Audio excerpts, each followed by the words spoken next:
Boa tarde. Última sexta-feira antes do feriado de Natal e quem pode já está pegando a estrada. Em São Paulo, hoje e amanhã são os dias de maior movimento. Depois de 4 meses, os radares móveis vão voltar às rodovias. Em Brasília, o Supremo Tribunal Federal manteve o seguro para vítimas de acidente de trânsito.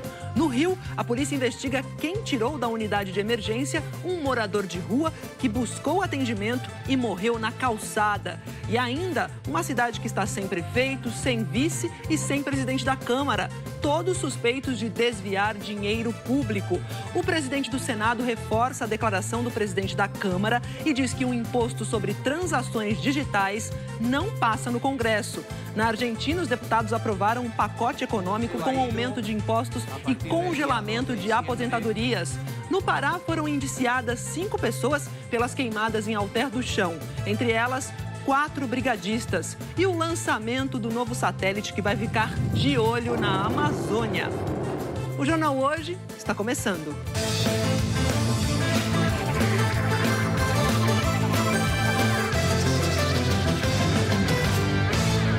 Começamos essa edição falando sobre o vai e vem de decisões sobre radares móveis e também seguro para vítimas de acidente de trânsito. Supremo Tribunal Federal suspendeu a medida provisória do governo que acabava com o DPVAT, o seguro. Com isso, a cobrança desse seguro obrigatório está mantida para 2020. Outra mudança importante no pedaço para quem vai pegar a estrada é o seguinte: nesse fim de ano tem a volta dos radares móveis. Foi por 6 votos a 3. A medida provisória que acabou com o seguro obrigatório, o DPVAT, está suspensa. Com isso, tudo o que estava previsto no texto deixou de valer. Ou seja, se nada mudar até o ano que vem, na hora de pagar o IPVA, ainda haverá a cobrança. O julgamento foi no plenário virtual. 2 ministros não votaram. Carmen Lúcia, que não participou, e Luiz Roberto Barroso, que se declarou impedido. O Supremo ainda precisa decidir o mérito e, por isso, haverá um julgamento no plenário físico, ainda sem data marcada. Os ministros analisaram um pedido do partido Rede Sustentabilidade, que alegou a importância do seguro para motoristas, passageiros e pedestres. Parte do valor do DPVAT vai para o Sistema Único de Saúde, para cobrir os custos com as vítimas dos acidentes. Este ano, de janeiro a novembro, foram repassados 900 milhões de reais. E no ano passado, 2 bilhões de reais para o SUS. O seguro DPVAT tem indenização por morte, por invalidez permanente e também reembolsa despesas médicas. A indenização por morte, por exemplo, é de R$ 13.500. 45% da arrecadação do DPVAT vão para o SUS, Sistema Único de Saúde, 5% para o Denatran e 50% para as indenizações. Nos últimos 10 anos, foram mais de 4 milhões de indenizações e reembolsos para vítimas de acidentes. Uma das principais causas de acidentes é o excesso de velocidade. Atenção para quem vai sair de recesso e pegar estrada. A partir de segunda-feira, dia 23, os radares móveis vão estar de volta. Uma decisão da Justiça Federal de Brasília determinou o uso dos equipamentos móveis novamente. Eles não estavam sendo utilizados desde agosto, depois de um decreto do presidente Jair Bolsonaro. Ontem, o presidente disse que o governo vai cumprir a decisão judicial sobre a volta dos radares móveis às rodovias federais e que os equipamentos servirão para tirar o que ele chamou de fotografia educativa. Bolsonaro, porém, não esclareceu o que seria fotografia educativa e se a ordem à pasta é realmente para não multar motoristas flagrados por radares móveis cometendo irregularidades. A Advocacia Geral da União recorreu da decisão da Justiça. Hoje, o ministro da AGU, André Mendonça, disse que o radar tem finalidade educativa, mas que multas podem ser aplicadas. Toda medida sancionadora, ela busca essencialmente uma prevenção de ilícitos.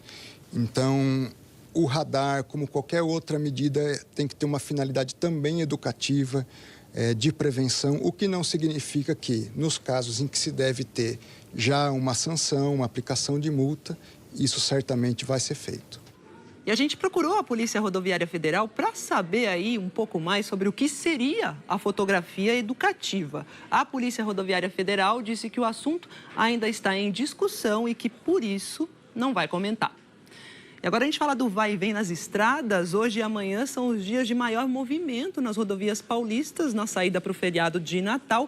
Mais de 2,5 milhões de veículos devem deixar a Grande São Paulo em direção ao litoral e também ao interior. A gente vai conversar com a Zelda Mello, que está no Globocop agora, e mostra para a gente qual a situação, de onde você fala, onde você está sobrevoando. Zelda, boa tarde. Oi, Maju, boa tarde a todos. Olha, a gente está sobrevoando a região da Dutra e apesar de ser considerado hoje um dia de grande movimentação, no momento ainda dá para pegar a estrada sem qualquer problema, pelo menos aqui na saída da capital paulista. Tem mais gente chegando na cidade do que deixando neste momento. Agora, quem pegou a Castelo Branco em direção à capital pela manhã, aí enfrentou muito trânsito.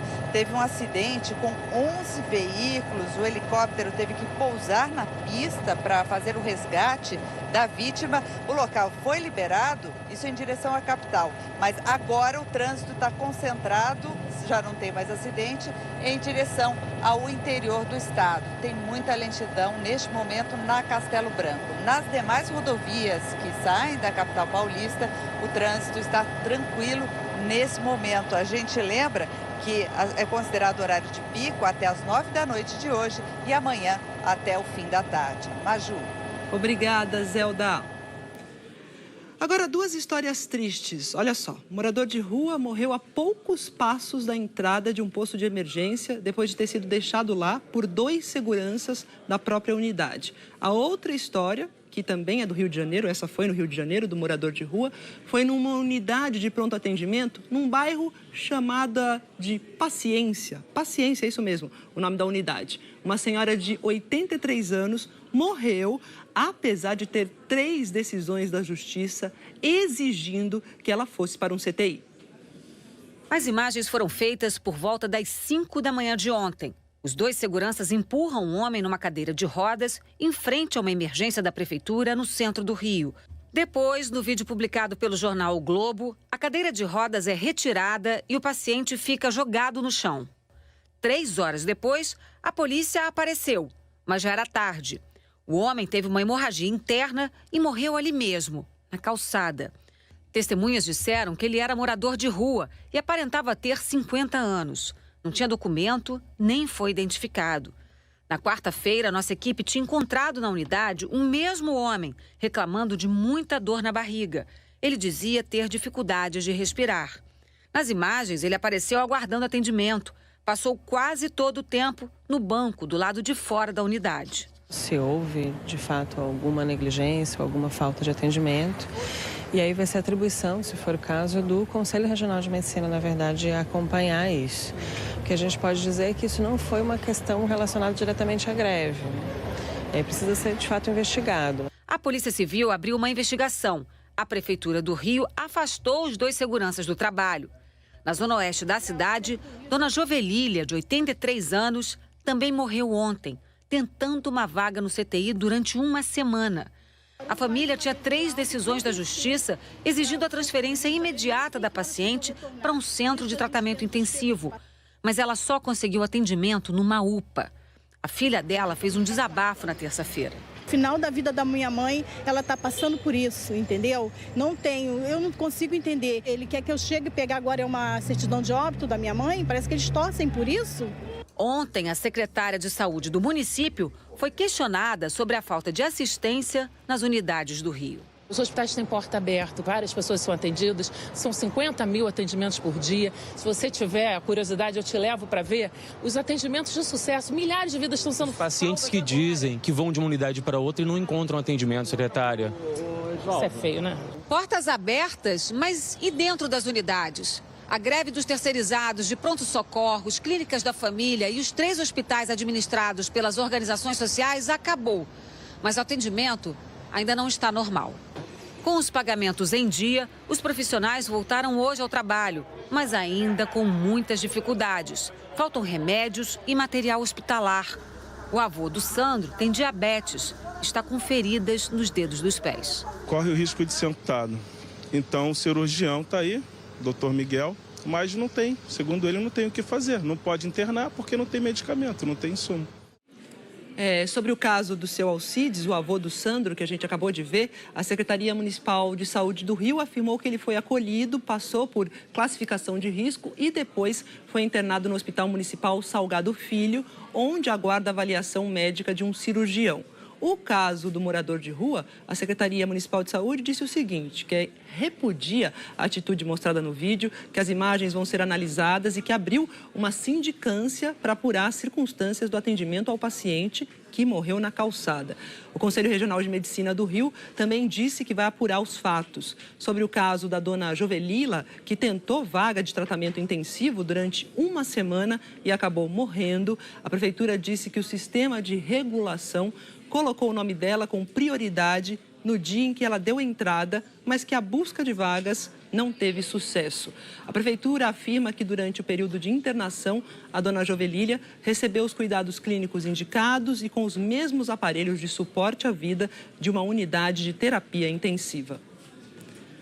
O ministro da Saúde, Luiz Henrique Mandetta, afirmou que a segunda parcela da ajuda emergencial para a saúde municipal do Rio vai ser antecipada. O ministro diz que essa parcela de 76 milhões de reais, que estava prevista para janeiro, deve ser paga até o dia 28 de dezembro. A primeira parcela, também de 76 milhões, já foi enviada. Agora, uma história inacreditável. Um procurador do Ministério Público do Rio já ganhou 2.776.000 reais de salário. Isso mesmo. E isso sem trabalhar. A gente se pergunta se isso pode, mas o pior é que pode, porque apesar de estar afastado, porque foi condenado 4 vezes, uma delas por falsificar assinaturas de colegas para arquivar investigações, ele recorre nos processos. Esse é o contra-cheque de um procurador do Ministério Público do Rio. Hélio Fischberg recebeu mais de 30 mil reais em outubro, só que não apareceu para trabalhar. Hélio Fischberg está afastado do trabalho desde 2007. O homem que tinha o papel de ser o fiscal da lei e de defender os interesses da sociedade foi acusado de falsificação de documento público. De lá para cá, o procurador foi condenado em 4 processos, mas até hoje não perdeu o cargo. O salário continua caindo na conta. Os valores que o procurador recebeu nos 5 primeiros anos de afastamento, entre 2007 e 2012, não estão no portal da Transparência do Ministério Público. Mas de setembro de 2012 a outubro de 2019, Fischberg ganhou quase 2.800.000 reais dos cofres públicos. Em uma das 4 condenações, o procurador não tem mais a possibilidade de recurso. Foi condenado por ter falsificado, em 2002, a assinatura de colegas do Ministério Público no pedido de arquivamento das investigações contra o ex-deputado federal Eduardo Cunha. Fischberg pegou 3 anos e 10 meses de prisão, em regime aberto, mas a pena foi substituída por prestação de serviço à comunidade e pagamento de multa de 300 mil reais. Cunha era alvo de 3 inquéritos que apuravam irregularidades na Companhia de Habitação do Estado do Rio, no período em que ele foi presidente da empresa. Cunha sempre negou ter conhecimento da fraude cometida por Fischberg. Em 2011, o Ministério Público entrou na Justiça com uma ação civil pedindo que Hélio Fischberg perdesse o cargo de procurador de justiça. O MP apresentou no fim de outubro as alegações finais. Segundo o Ministério Público, salta aos olhos a incompatibilidade entre os delitos praticados e o exercício do cargo de procurador de justiça. O MP disse ainda que a decretação da perda do cargo vai contribuir para diminuir a sensação geral de impunidade. Em nota, o procurador de justiça Hélio Fischberg diz que, quando foi afastado do cargo, em setembro de 2007, pediu para fazer qualquer trabalho administrativo ou jurídico interno no próprio Ministério Público. Em relação aos salários que vem recebendo sem trabalhar, o procurador alegou que a lei orgânica do MP lhe garante esse direito durante o processo judicial para poder se defender. Eu não poderia chamar isso de imoral porque está dentro dos ditames da lei. Agora, minha opinião pessoal, não jurídica, apesar de ser advogado, é que é um absurdo. Não faz sentido uma situação dessa. E agora a gente vai para Itapissuma, uma cidade da região metropolitana lá do Recife, Pernambuco, né? Pequena cidade e ela tá sem prefeito, sem vice-prefeito e sem presidente da Câmara. Todos foram afastados pela Justiça, que viu indícios, sinais de irregularidades que causaram aí um prejuízo de 10 milhões de reais. A Prefeitura de Itapissuma, cidade de 26 mil habitantes na região metropolitana do Recife, abriu as portas, mas sem o prefeito. José Bezerra Tenório Filho, conhecido como Zé de Irmã Teca, do PSD, a vice dele, irmã Elionilda, do PP, e 4 secretários foram afastados temporariamente dos cargos pela Justiça. No gabinete do prefeito, ficou o secretário de governo. Na Câmara de Vereadores, que já estava em recesso de fim de ano, a polícia cumpriu mandados de busca e apreensão. Dos 11 vereadores da cidade, 3 foram afastados. A polícia suspeita que prefeito, vice, vereadores, secretários e outros funcionários públicos desviaram dinheiro da assistência social para formar um curral eleitoral. As investigações mostraram que, em vez de fazer uma licitação para contratar uma empresa especializada que fizesse a limpeza da cidade, a prefeitura preferiu pagar em dinheiro vivo cabos eleitorais de políticos locais para fazer esse serviço. Só trabalhava nessa limpeza urbana quem participava do núcleo político desse pessoal, que ia para passeata, que ia para reunião política, que votava nesse grupo político. De manhã, o prefeito usou um carro de som para convocar os apoiadores. Toda a população está convidada para nós prestarmos esclarecimentos. E depois, reuniu secretários e outros investigados para se defender das acusações. Como é que eu usei a frente de serviço para momentos eleitorais, campanhas eleitorais, se eu estou no meu primeiro mandato? Eu estou no meu 3º ano, a eleição é ano que vem. Os outros políticos que foram afastados pela Justiça também participaram do ato público na cidade, que a gente mostrou na reportagem, e todos negaram qualquer irregularidade. De Pernambuco para Paraíba, porque a Justiça de lá decidiu manter a prisão do ex-governador do estado, Ricardo Coutinho, do PSB. A gente mostrou esse caso aqui. Ele é acusado de comandar uma organização criminosa que teria desviado mais de 130 milhões de reais. O repórter Ítalo de Lucena está em João Pessoa e tem as informações. Ítalo, boa tarde. Onde está o ex-governador? Já está no presídio? Oi, Maju, boa tarde a você, boa tarde a todos. O ex-governador da Paraíba, Ricardo Coutinho, do PSB, já está assim aqui na penitenciária de segurança média de João Pessoa. Hoje pela manhã aconteceu uma audiência de custódia e o juiz decidiu manter a prisão preventiva dele, ou seja, não há um prazo para que ele seja liberado. A gente lembra que ele foi preso ontem à noite, quando desembarcava em um avião no aeroporto de Natal. Ele, que estava de férias na Europa, foi preso ainda na pista de pouso. De lá, ele seguiu para a sede da Polícia Federal aqui em João Pessoa. Ele teve a prisão decretada na terça-feira, na 7ª fase da Operação Calvário da Polícia Federal. E contando com o ex-governador, já são 14 pessoas presas. Segundo o Ministério Público, elas fazem parte de um grupo que desviou dinheiro público para bancar campanhas políticas em 2010, 2014 e 2018. Agora a gente vê aí imagens da saída do ex-governador do TJ, do tribunal, onde aconteceu a audiência de custódia. Em seguida, do Tribunal de Justiça, ele foi trazido aqui para a penitenciária, onde vai ficar. E a gente lembra também que o atual governador da Paraíba, João Azevedo, atualmente sem partido, também é investigado, mas contra ele não existe nenhum pedido de prisão. Maju. Obrigada, Ítalo. Inclusive, a gente tem a nota aqui da assessoria do governador João Azevedo, que disse que ele está colaborando com as autoridades. Já o advogado do ex-governador, Ricardo Coutinho, entrou com pedido de habeas corpus do Superior Tribunal de Justiça. Ele disse que vai provar a inocência de Ricardo Coutinho.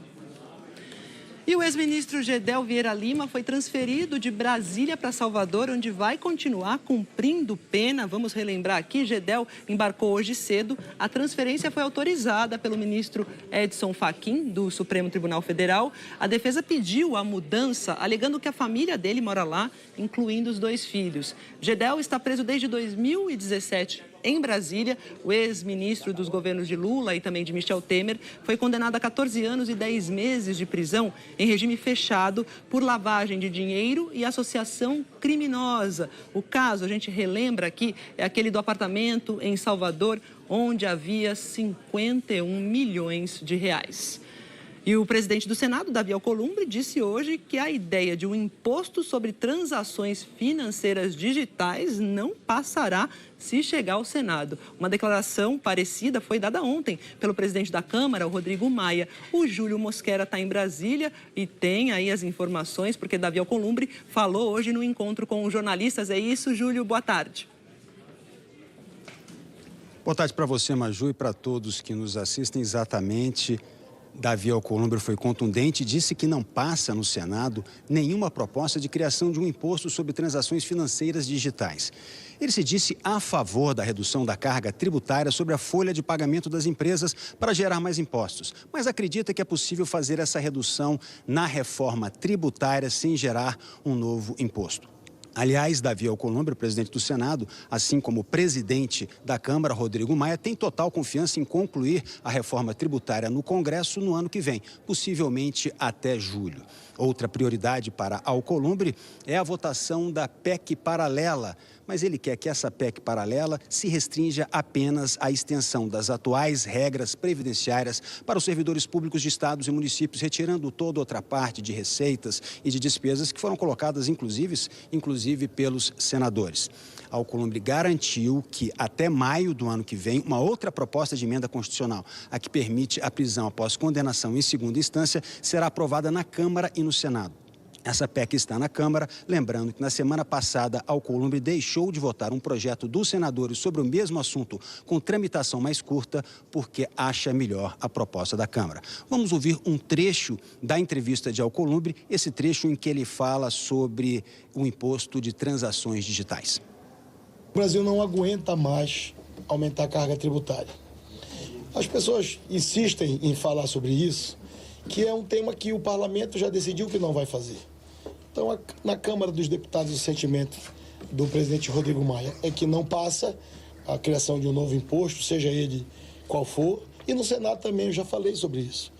A gente precisa entender que na reforma tributária, o eixo dela é a simplificação, a desburocratização. Ainda hoje, a Polícia Federal começou a coletar DNA para identificar assaltantes de banco no Paraná. E a seguir, 4 brigadistas foram indiciados como responsáveis pelas queimadas em Alter do Chão. E o lançamento do novo satélite que vai ficar de olho na Amazônia. A gente volta já. A Polícia Federal começou a coletar hoje o DNA de 33 investigados por roubos a banco no Paraná. A coleta só foi possível depois de uma ordem judicial e vai ser fundamental para confirmar ou não o envolvimento de cada um deles nos crimes. Outros 2 suspeitos foram presos na operação de hoje. A Justiça determinou que os 33 investigados passem pela coleta de material genético, fornecendo amostras de DNA para ajudar nas investigações de 5 assaltos a banco no Paraná. Estas imagens são de um deles, em março do ano passado, em Pitanga, a 340 quilômetros de Curitiba. Na troca de tiros, muitos cartuchos ficaram no chão, foram recolhidos e examinados no microscópio. Os peritos concluíram que as mesmas armas foram usadas nos 5 assaltos e em outros 8 investigados pela Polícia Civil no Paraná. Agora são exames de DNA que podem ajudar nas investigações. No local dos crimes, na época dos assaltos, os policiais coletaram vestígios, identificaram material genético em roupas que os assaltantes deixaram, até no volante dos carros usados na fuga. São provas e com a operação de hoje, a polícia quer comparar os exames com o material genético coletado dos suspeitos. Os peritos coletam células da mucosa da boca. Hoje de manhã, uma parte desses exames já foi feita, porque 28 suspeitos estão presos por outros roubos.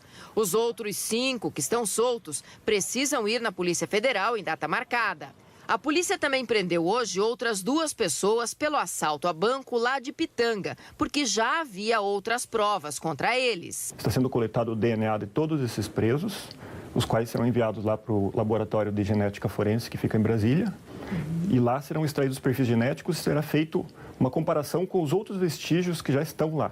Se o suspeito tiver um material genético igual ao do vestígio encontrado no local do crime, passa a responder por este assalto a banco. A coleta de DNA e a comparação com o DNA que tem no Banco Nacional de Perfis Genéticos é essencial porque é uma prova contundente da autoria delitiva, né? Então, para a gente é totalmente essencial esse tipo de prova.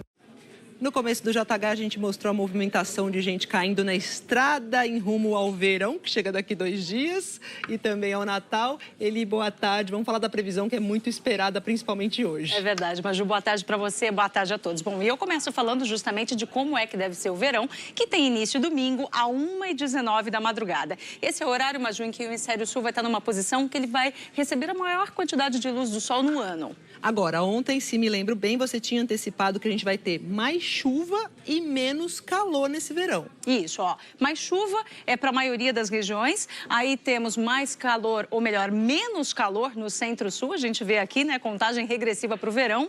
Não teremos El Ninho nem Laninha. São fenômenos que fazem ou chover muito ou secar, dependendo da região.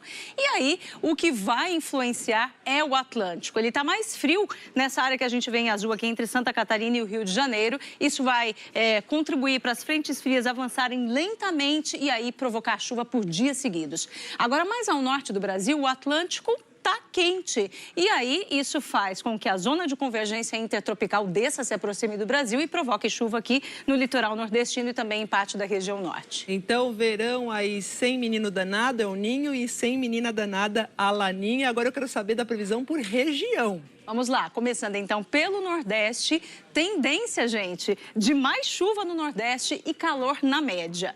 Região Norte já é o contrário, é mais calor e chuva aumentando ao longo da estação. No Centro-Oeste, chuvoso em Mato Grosso, também em Goiás, e em Mato Grosso do Sul, mais seco e mais quente. No Sul, pouca chuva, com o oeste da região ficando bem mais quente. E aqui no Sudeste, nada de bloqueio atmosférico, então a tendência é de mais chuva e de menos calor. O último verão foi exatamente o contrário, a gente teve pouca chuva e temperaturas elevadas, Maju. E o que teremos para hoje, Eliana? Bom, temperaturas bem altas, tarde quente, com máxima de 27 graus em Curitiba, 28 em São Paulo, 30 em Goiânia, também em Salvador, 31 em Belo Horizonte, 32 graus em Manaus e no Rio de Janeiro. Sol do interior nordestino até o norte de Minas, no litoral de Santa Catarina e do Rio Grande do Sul, com possibilidade de chuva nas outras áreas. Num distrito de Resende, no Rio de Janeiro, o temporal alagou ruas e casas ontem e em Sapucaia, um rio transbordou. Hoje a chuva já enfraquece no Rio, mas amanhã os temporais se espalham por todas essas áreas. Sul, São Paulo, Triângulo Mineiro, vai até Amazonas, pega Pará e Amapá, Maju. Obrigada, Eli. Ótimo Natal para você, ótimo Ano Novo. Até o ano que vem. Para você e para todos, ótimas festas. Eu tô por aqui esses dias. Obrigada. Olha só, gente, amanhã, grande final do Mundial de Clubes, que pode render o bicampeonato ao Flamengo. Mas hoje, sexta-feira, é um dia especial para os muçulmanos, que são maioria lá em Doha, onde vai ser realizada a final. Esse momento se repete 5 vezes ao dia para os muçulmanos. É a chamada para a oração. Mulheres, homens, crianças, todos vão à mesquita rezar. No islamismo, a sexta-feira não é um dia qualquer. Nós paramos tudo o que estamos fazendo, nos reunimos como uma comunidade e refletimos sobre a nossa espiritualidade e a nossa conexão com Deus. É como domingo para eles. Grande parte do comércio só abre à tarde. É o dia oficial para relaxar. Esse senhor disse que eles têm que usar as melhores roupas, roupas novas, se tiver. Devem tomar banho pela manhã e chegar cedo na mesquita. And we come to the mosque early. Se para os muçulmanos a sexta-feira é sinônimo de oração e descanso, para o Flamengo o dia foi bem diferente hoje. O time fez o último treino antes de enfrentar o Liverpool pela decisão do Mundial. Só o aquecimento foi liberado para os jornalistas, mas o time não tem mistério. Jorge Jesus tem todos os jogadores à disposição. Já criamos as estratégias para poder fazer o nosso jogo funcionar. Não posso falar aqui, senão já vai dar uma dica do que por onde eles vão fechar mais, mas a nossa estratégia, o que tinha que ser feito está feito e agora é botar em prática no jogo. Falta pouco mais de um dia para a grande decisão. É a hora de afinar os últimos detalhes. Para os muçulmanos, o foco é curtir o dia. Já para os flamenguistas, Sexta-feira de coração a 1000 por hora, a expectativa, mas muito confiante. Tentar relaxar, distrair um pouco para tirar a atenção e amanhã tá firme, concentrado para passar toda a energia pro time. E ainda hoje, a alegria de crianças do Maranhão com os presentes de Natal. No Pará, 4 brigadistas foram indiciados como responsáveis pelas queimadas em Alter do Chão. E a seguir, a defesa do senador Flávio Bolsonaro quer que o Supremo Tribunal Federal suspenda as investigações sobre ex-assessores. A Andréa Sadi comenta a estratégia dos advogados. E o novo pacote econômico da Argentina, com aposentadorias congeladas e aumento de impostos. A gente volta já já. A gente volta para falar das investigações sobre um suposto esquema de rachadinha no gabinete de Flávio Bolsonaro quando ele era deputado estadual no Rio de Janeiro. O documento do Ministério Público que fundamentou a operação desta semana de busca e apreensão e quebra de sigilos também, revela também transações suspeitas com imóveis. Os promotores afirmam que Flávio Bolsonaro usou negócios imobiliários para encobrir os desvios de recursos da Alerj com a prática da rachadinha. O relatório cita negócios envolvendo 3 apartamentos no Rio de Janeiro. Um dos imóveis foi comprado pelo casal Bolsonaro em 2012 por R$140 mil e revendido 15 meses depois, em 2014, por R$550 mil. Com lucro de 292%, quando a valorização imobiliária na região não passou de 11%. O outro apartamento, também adquirido em 2012 por R$170 mil, foi vendido em 2013 por R$573 mil, com lucro de 237%. Segundo as investigações, no período, o índice de valorização ficou em 9%. Segundo o MP, os 2 imóveis foram vendidos ao atual deputado estadual na mesma data e pela mesma pessoa, o americano Glenn Howard Dillard, com inexplicável deságio de 30%. Os promotores afirmam que Flávio Bolsonaro depositou R$ 638.400 em dinheiro vivo na conta de Glenn Dillard, que confirmam a ocorrência de valores não declarados, ou seja, por fora, por parte do então deputado estadual e sua esposa. De acordo com as investigações, R$600 mil foram depositados de uma só vez. Para fazer a contagem das notas, segundo o MP, o gerente precisou levar todo o dinheiro para uma sala reservada. A agência fica a poucos metros da Assembleia Legislativa, no centro do Rio. Segundo o MP, para arcar com os imóveis de Copacabana, parece claro que o depósito de R$ 638.400 em dinheiro vivo veio de fontes ilícitas, decorrentes do desvio de recursos em espécie dos salários de servidores da Alerj, intermediados por operadores financeiros como Fabrício Queiroz. Os promotores dizem que dados confirmam que Fabrício Queiroz arrecadou grande parte da remuneração de funcionários fantasmas do então deputado estadual Flávio Bolsonaro. Queiroz recebeu 383 depósitos na conta bancária, mais de R$2 milhões. A maior parte, quase 70%, em dinheiro vivo. Um outro apartamento em Laranjeiras, zona sul do Rio, teve uma das prestações paga por um cabo da PM, Diego Sodré de Castro Ambrósio. O relatório diz que o boleto de mais de R$16 mil foi pago pelo policial que ganha menos de 1/3 desse valor. E que foram identificados transferências e depósitos de cheques de Diego Ambrósio e sua empresa para a conta corrente da loja de chocolates de Flávio Bolsonaro, de 2015 a 2018.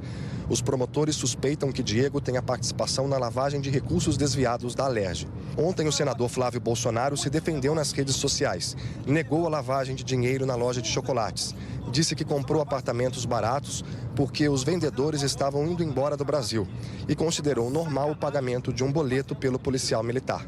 Policial militar, amigo meu, e que em uma única ocasião na minha vida, se não me engano, foi porque o banco já tinha fechado, né, e eu não tinha aplicativo no telefone na época, eu pedi para ele pagar uma conta para mim, que era um boleto de uma parcela do apartamento que eu estava pagando. Ele pagou e depois eu reembolsei. Disse que as transferências feitas por Diego para a loja de chocolates foi o pagamento de panetones que ele comprou no Natal. Como ele tem uma empresa de vigilância em Copacabana, ele, no final do ano, comprava produtos na minha loja e entregava aos seus clientes, que eram síndicos dos prédios ali em Copacabana. O que é que tem de absurdo nisso? Flávio Bolsonaro também negou que tenha empregado funcionários fantasmas. Hoje, o presidente Jair Bolsonaro negou as acusações contra o filho e falou sobre sua relação com Fabrício Queiroz. Eu conheço o Queiroz desde 85. Nunca tive problema com ele. Pescava comigo. Andava comigo pelo Rio de Janeiro. Tinha que ter um segurança comigo, andava com meu filho. Pô, e daí, de repente, se ele fez besteira, responda pelos atos dele. Tá ok? O policial Diego Sodré confirmou que pagou uma prestação de R$16 mil do apartamento de Flávio Bolsonaro, disse que recebeu o dinheiro de volta, mas que não se lembra se foi em dinheiro vivo.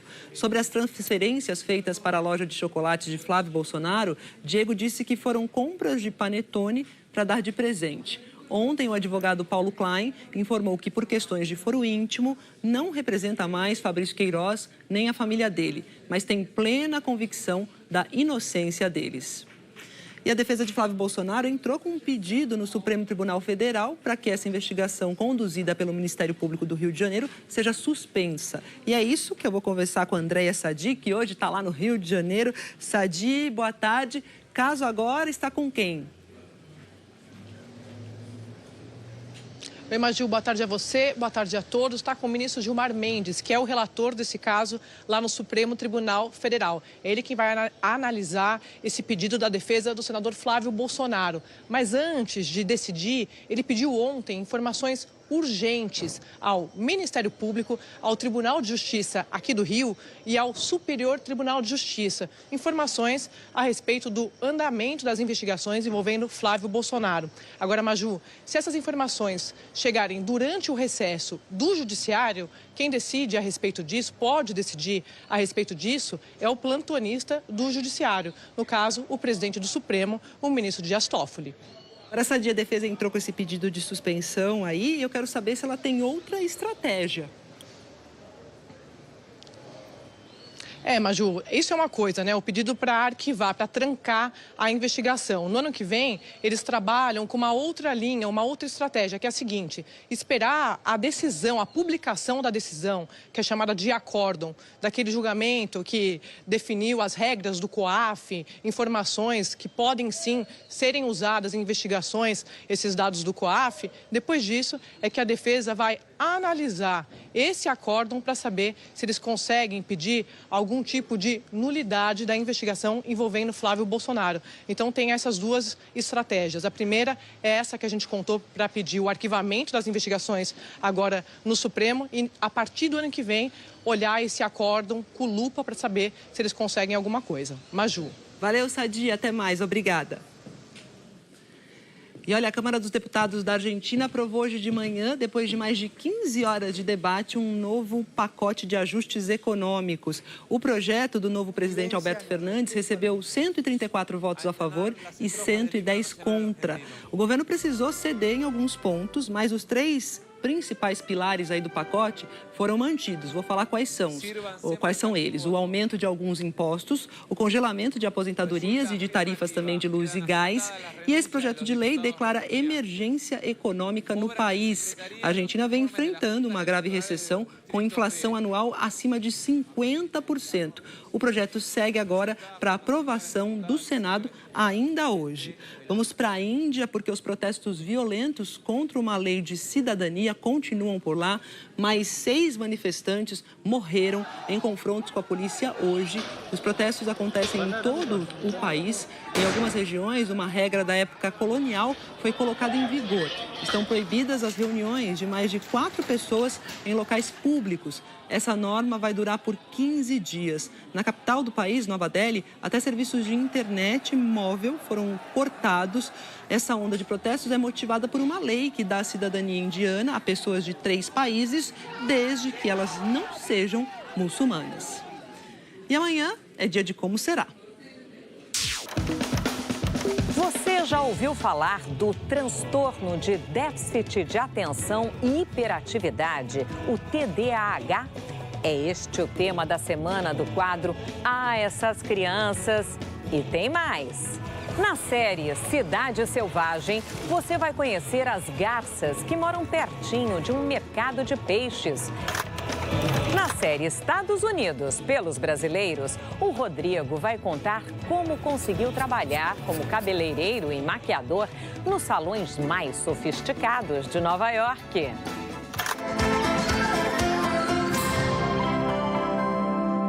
E a seguir, 5 pessoas são indiciadas pelas queimadas em Alter do Chão, entre elas 4 brigadistas. Na região dos Lençóis Maranhenses, voluntários estão levando presentes de Natal para os moradores. E a parceria do Brasil com a China no lançamento de mais um satélite, desta vez para ajudar no monitoramento da Amazônia. Até já!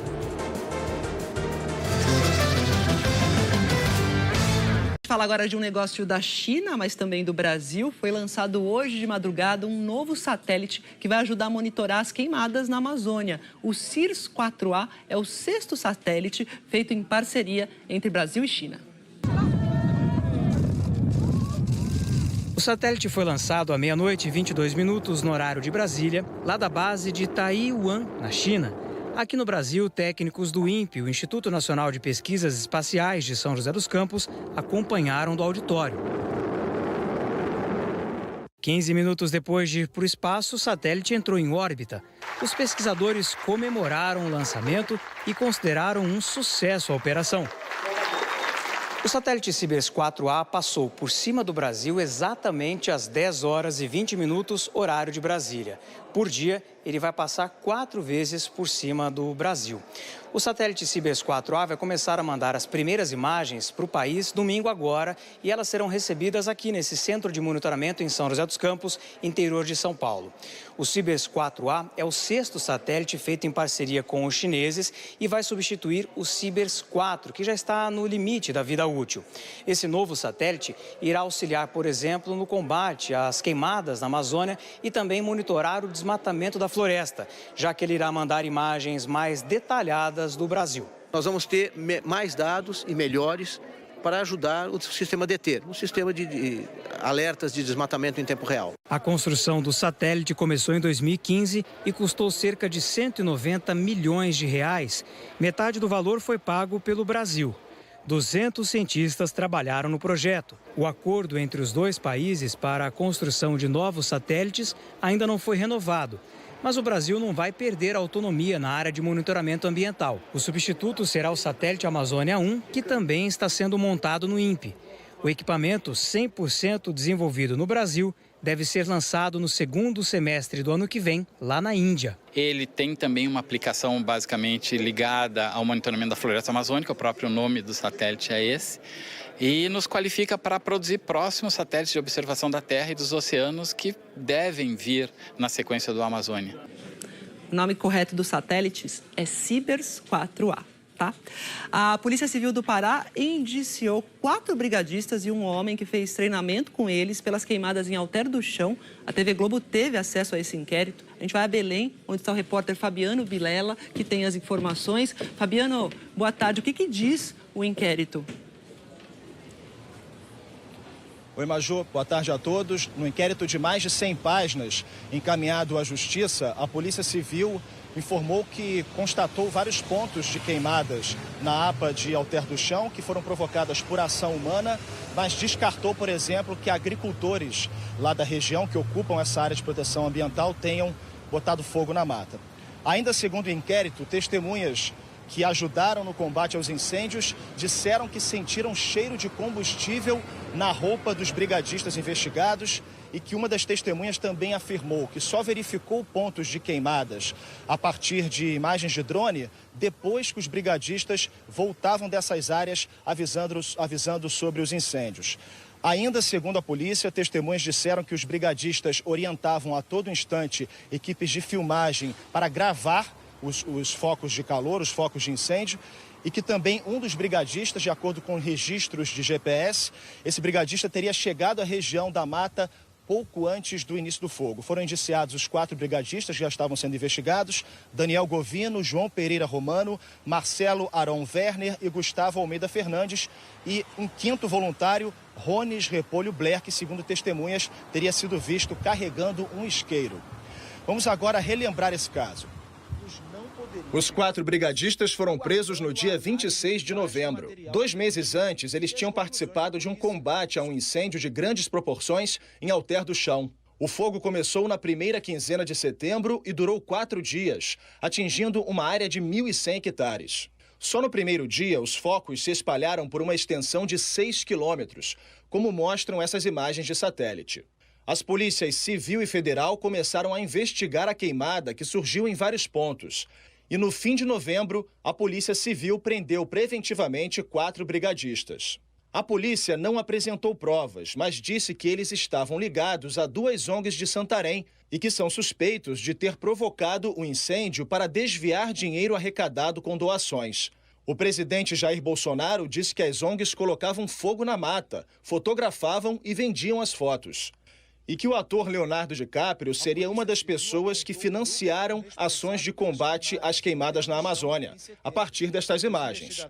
Os 4 brigadistas negaram as acusações. Organizações de defesa dos direitos humanos e do meio ambiente pediram a libertação deles. E 2 dias depois, o juiz Alexandre Rizzi, o mesmo que havia determinado as prisões, mandou soltar os brigadistas. E o governo do Pará trocou o delegado responsável pelo inquérito. Você falou da troca do delegado, né, responsável pelo inquérito, e foi o novo delegado que pediu o indiciamento aí dos 5 brigadistas, certo? Queria saber se é isso e o que vai acontecer agora. É isso, Maju. O delegado Valdir Freire, que assumiu esse inquérito, ele encaminhou esse relatório para o juiz Alexandre Rizzi, da Vara de Santarém, da Vara Criminal de Santarém, que determinou à Polícia Civil que encaminhe esse inquérito para o Ministério Público avaliar se denuncia ou não esses indiciados pela Polícia Civil.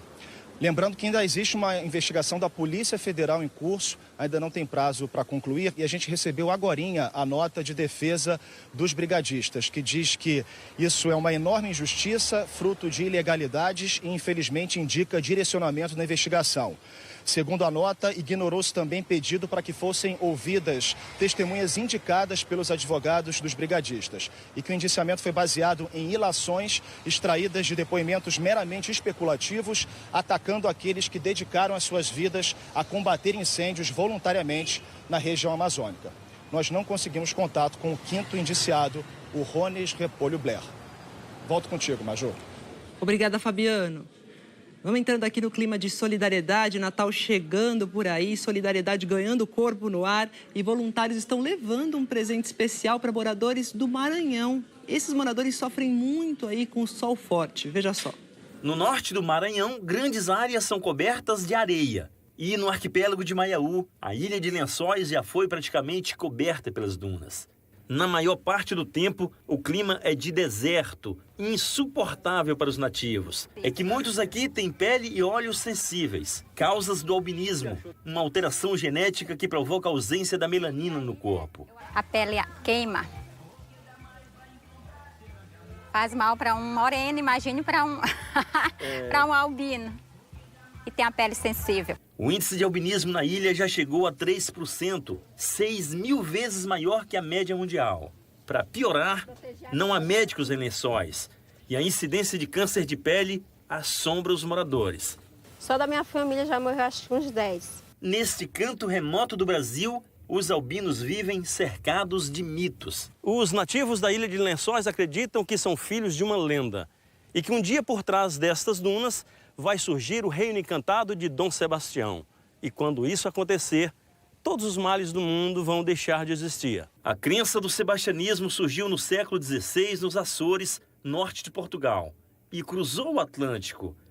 Enquanto o reino encantado não chega, quem faz milagres por aqui é esse grupo de velejadores do Maranhão, Distrito Federal, Rio de Janeiro e Santa Catarina. Há 14 anos eles doam protetor solar, roupas e bonés especiais. O médico que a gente precisa muito é dermatologista. E para deixar a criançada feliz, presentes de Natal. Fico feliz e a gente também, né? Eu aprendi que eu preciso me tornar cada dia mais um ser humano melhor. Nós temos o compromisso de fazer alguma coisa melhor no próximo ano. Falta muito, a comunidade é muito carente, mas ao mesmo tempo ela é autêntica. Ela nos mostra com sabedoria essa coisa da humanidade. E é nesse clima de solidariedade que eu me despeço. Ótimo Natal, ótimo Ano Novo. Eu volto em janeiro. O Jornal Hoje termina por aqui. Você acompanha outras notícias no Jornal Nacional. Fica agora com o Se Joga. Boa tarde, até mais.